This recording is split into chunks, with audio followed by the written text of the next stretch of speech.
ఏపీలో ఈరోజు తెల్లవారుజామున జమ్మూ కాశ్మీర్లోని బారాముల్లా జిల్లాలో 4.6 తీవ్రతతో భూకంపం సంభవించిందని అధికారులు తెలిపారు. ఈ ప్రకంపనలు ఉదయం 5:35 సంభవించాయని, పఠాన్ ప్రాంతం దీని కేంద్ర బిందువు అని వారు చెప్పారు. భూకంపం కారణంగా ఇప్పటి వరకు ఎలాంటి ప్రాణనష్టం జరిగినట్లు నివేదికలు లేవని అధికారులు తెలిపారు. కానీ ప్రజలు మాత్రం భయాందోళనలకు గురయ్యారు. ఈ భూకంపం ప్రభావం కేవలం బారాముల్లాకే పరిమితం కాకుండా గుల్బర్గ్, శ్రీనగర్ పశ్చిమ ప్రాంతాల్లో కూడా స్పష్టంగా కనిపించింది. పహల్గామ్ నుండి పశ్చిమంగా 84 కిలోమీటర్లు, కార్గిల్ నుండి నైరుతి దిశలో 166 కిలోమీటర్ల దూరంలో భూకంప కేంద్రాన్ని గుర్తించారు. కాశ్మీర్ లోయ భూకంపం పరంగా అత్యంత చురుకైన ప్రాంతంలో ఉన్నందున తరచుగా ఇలాంటి ప్రకంపనలు నమోదవుతుంటాయి. కాగా భూకంప తీవ్రతకు సంబంధించిన దృశ్యాలు ప్రస్తుతం సోషల్ మీడియాలో వైరల్ అవుతున్నాయి.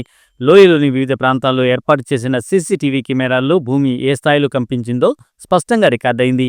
ముఖ్యంగా తెల్లవారుజామున ఒక్కసారిగా భవనాలు, వీధి దీపాలు ఊగిపోవడం ఈ వీడియోలో కనిపిస్తోంది. నెటిజన్లు ఈ దృశ్యాలను షేర్ చేస్తున్నారు.